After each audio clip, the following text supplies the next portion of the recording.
60,244 की भर्ती में अगर आपका चयन नहीं हुआ है तो अब हमें क्या करना चाहिए? देखिएगा, आपने बहुत सारी वीडियोस आपने इंस्टाग्राम यूट्यूब पर देखी होंगी, शॉर्ट्स के माध्यम से देखी होंगी।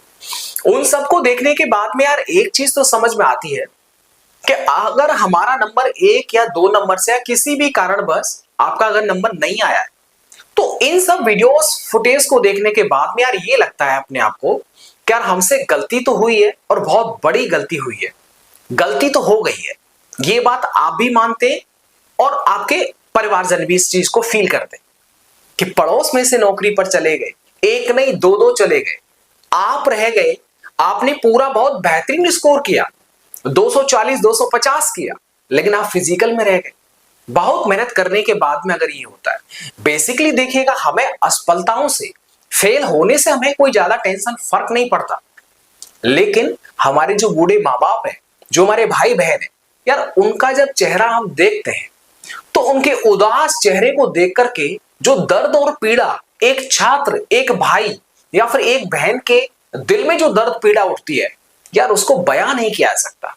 वो दर्द जो होता है वो धीरे धीरे ऑटोमेटिकली आपको जो कचोटने लगता है कि हमसे पता नहीं कितनी बड़ी मिस्टेक हो चुकी है। मेरे साथी, इन सब को देखने के बाद में आपको डिसअपॉइंटेड या फिर आपको निराश होने की जरूरत नहीं है। इन सबको देखने के बाद में हमको एक पॉजिटिव एनर्जी के साथ में दोबारा से तैयारी करने की जरूरत है, क्योंकि आपके पास में अब इस भर्ती पर पछतावा करने के अलावा दूसरा विकल्प नहीं है और इसे आपको ओवरकम करना चाहिए। अब आने वाली यूपीएसआई की भर्ती, यूपी कांस्टेबल की वैकेंसी आएगी, उनको आपको बहुत अच्छी तरीके से समर्पण के साथ में दोबारा से मैदान में आना है। और इसकी पूर्ण संभावना है, प्रबल संभावना है कि ऐसे विद्यार्थी मात्र जो 1 नंबर 2 नंबर 3 नंबर से रह गए या फिजिकल में रह गए, उनकी पूर्ण संभावना है कि आने वाली दरोगा की भर्ती में जो कांस्टेबल नहीं बन पाए वो दरोगा बन के आपको दिखाएंगे। इसकी पूर्ण संभावना है, ऐसा मेरा अंतरात्मा ऐसा जवाब देता है। मैंने ऐसे कई एग्जाम्पल देखे हैं जो कांस्टेबल नहीं बन पाए थे लेकिन वो दरोगा बने। जेल, पुलिस, फायरमैन में इनका चयन नहीं हो पाया था, वो दरोगा है आज की डेट में। और ऐसे अनगिनत एग्जाम्पल्स आप में से ही देखने को मिलेंगे जो कांस्टेबल 60,244 तो नहीं बन पाए लेकिन दरोगा जरूर बनेंगे। एक कांस्टेबल को दरोगा बनने में पूरा जीवन खपा देता है, बुढ़ापा तक आ जाता है, तब जाकर के लास्ट स्टेज वो दरोगा से टायर्ड हो जाता है। लेकिन और दूसरी बात, एक कांस्टेबल को पूरे जीवन भर अपने से सीनियर को सैल्यूट ठोकना ही पड़ता है, एटलीस्ट उसको सबको सैल्यूट करना पड़ता है, लेकिन दरोगा को सिर्फ अपने सीनियर को, जूनियर को नहीं।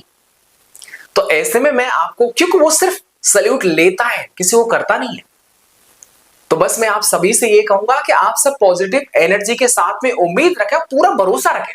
आपके पास में किसी भी एनर्जी की कमी नहीं है, आपके पास में ज्ञान की कमी नहीं है, संसाधनों की कमी नहीं है।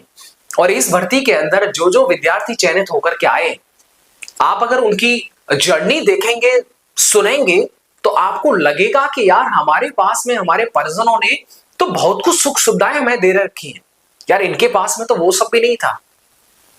तो बिल्कुल आप डिमोटिवेट ना रहें, आपका भी जरूर चयन होगा। मेरी ऐसी पूर्ण शुभकामनाएं आप सभी के साथ। Thank you.